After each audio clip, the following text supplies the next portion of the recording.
Good afternoon, good evening, you lovely people, whichever one it is for you.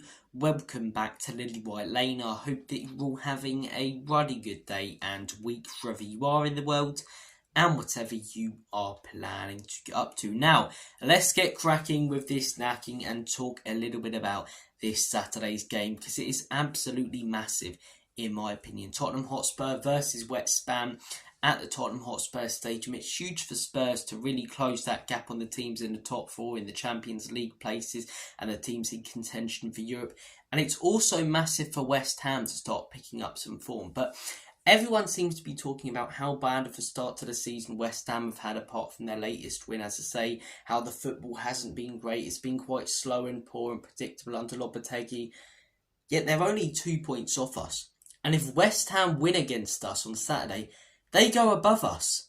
And all of a sudden, our start to the season is absolutely horrendous. Now, we had a really poor first few games. Really poor first few games. We were controlling, the 90 minutes of football, dominating possession, creating the chances. We just weren't finishing them, as I say. Our play in the final third wasn't good enough.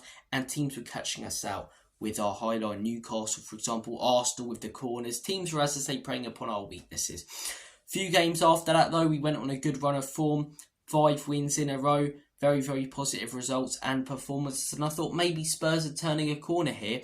And it really started to build some confidence up in me that we can go far this season. We can achieve things.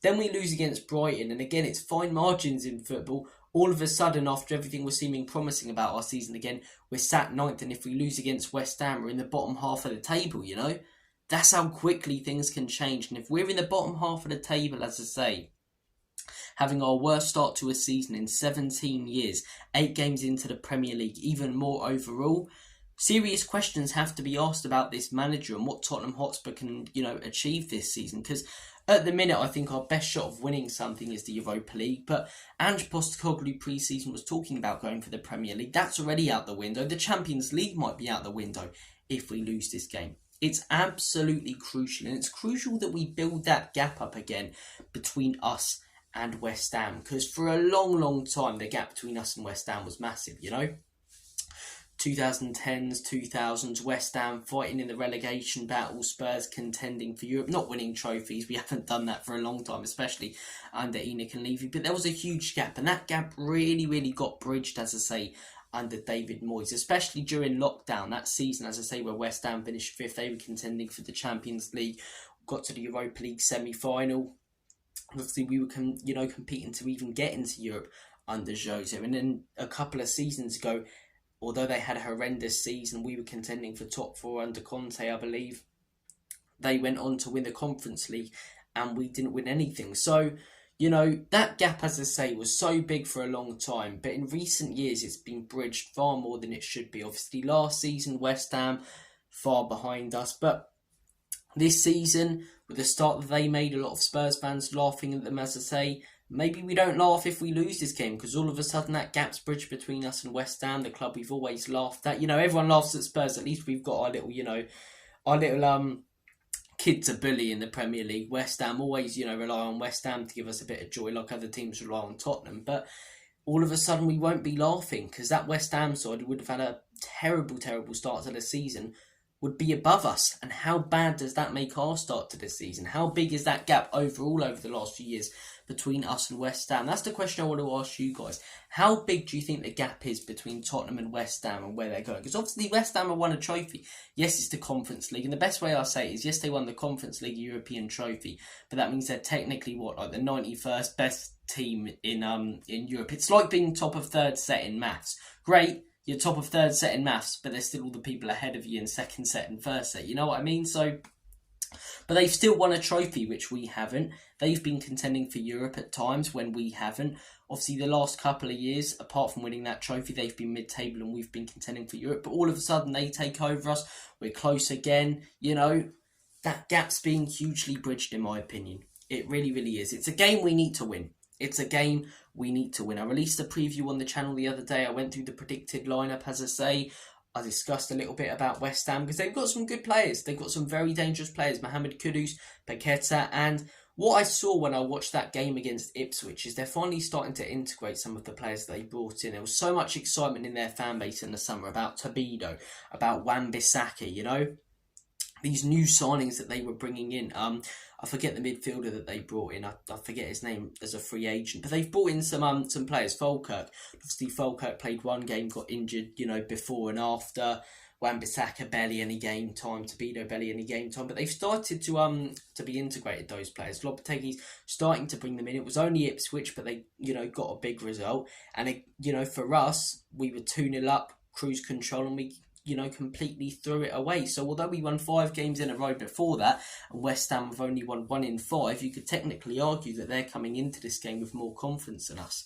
It's a must-win, in my opinion. It's a must-win to bridge that gap, as I say. Well, not bridge that gap, you know, open that gap between us and West Ham, push ourselves, you know, out of competing with the likes of West Ham, and no disrespect, you know, Fulham and Brentford and those sort of sides, and get ourselves competing with the top sides. Although I don't think top 4 means anything, that's where we should be, you know. We lose this game, mid-table, with some of the fixtures we have coming up as well, Aston Villa, you know. We've got to be winning it. At home, Ange Postecoglou results against the top side aren't great whatsoever overall. He gets results against the bottom half. We need this win, in my opinion. We need this win. Is it overreactionary? Potentially.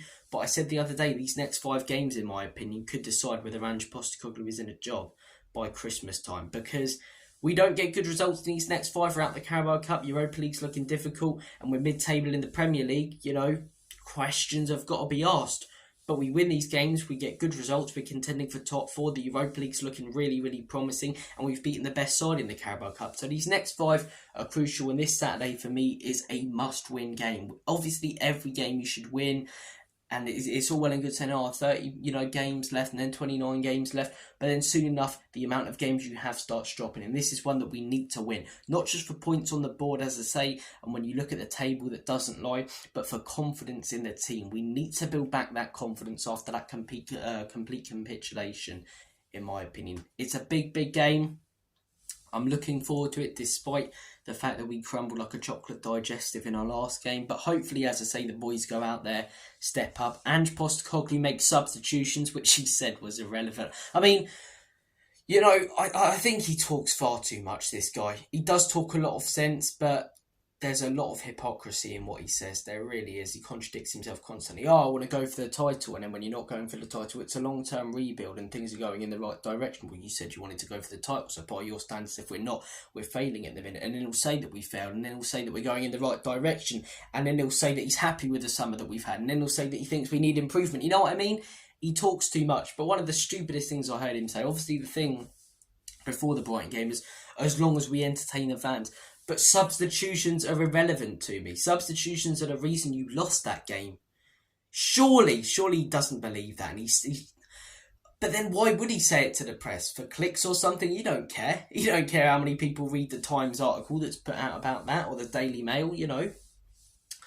If he genuinely believes substitutions are irrelevant, it's hard when you hear those comments to try and back this manager. So this is why we need to get the win. Get, you know, the likes of me back on board. Because last season I was on board with the Ange train, you know, 8th the season before, shambles of a club, the 6-1 against Newcastle. And we did take some beatings last season, but we finished 5th. You can see the improvement, the table doesn't lie, and you saw it there. Some of the football was good. But so far this season, this is the season where I wanted to see, okay, first season we let him off for that ending. As bad as it was, things need to pick up this season. And they haven't been. We've had a far, far worse start to this season than the last. In its second season, he says he always wins things in. So I think this game and these next 5 are crucial for Ange and could play a huge part in whether he's going to be the right man going forward, whether he gets sacked or not after these 5 games. You know, I've been a bit of a flip-flop. I said last season I was behind him at the end. I was struggling a bit, but I said it's his first season. So of course, I'll give him time. The beginning of this season, after the Arsenal game, I was very close to saying Ange out. I didn't know because I didn't want to see the same cycle repeat itself. Then I started to get behind him a little bit again. Then the Brighton game threw all that out the window. So these next 5 are crucial for a lot of fans, in my opinion, how their opinions will be on the manager. Because we lose to West Ham, we're sat mid-table, pressure starts mounting. More and more fans start turning on Ange Postecoglou or deciding that they're not going to sit on the fence anymore and they're going to go against him or go completely for him. So these next 5 games are crucial, in my opinion. We need to be winning this game. Obviously, we need to be winning a lot of these games, at least 4 out of the 5, in my opinion. But yeah, big game. Lopetegui's West Ham are going to press us. They're going to come at us. They're going to, play a sort of similar style, potentially with the back three though. Try and exploit the overload. We're going to do a similar thing. Be interesting to see the lineup. If you guys want to hear my prediction, my predicted lineup, all that good stuff, check out the preview. But just wanted to discuss a few things in today's video. How big is the gap between Spurs and West Ham? As I say, are West Ham closer to us overall when you look at the broad picture than we think they are? Are they closer than we think they are when you look at the big picture? Is Ange Postecoglou going to tweak? Discussing a little bit about his comments. So lots of talking points. Comment down below. This video hasn't really had a structure to it. I've just had a number of things in my head I wanted to get off my chest, and I've went through them. It might have been a bit disorganised at times, but yeah. Take care, guys. All the best. I'm going to make like a banana and split. Have a great one.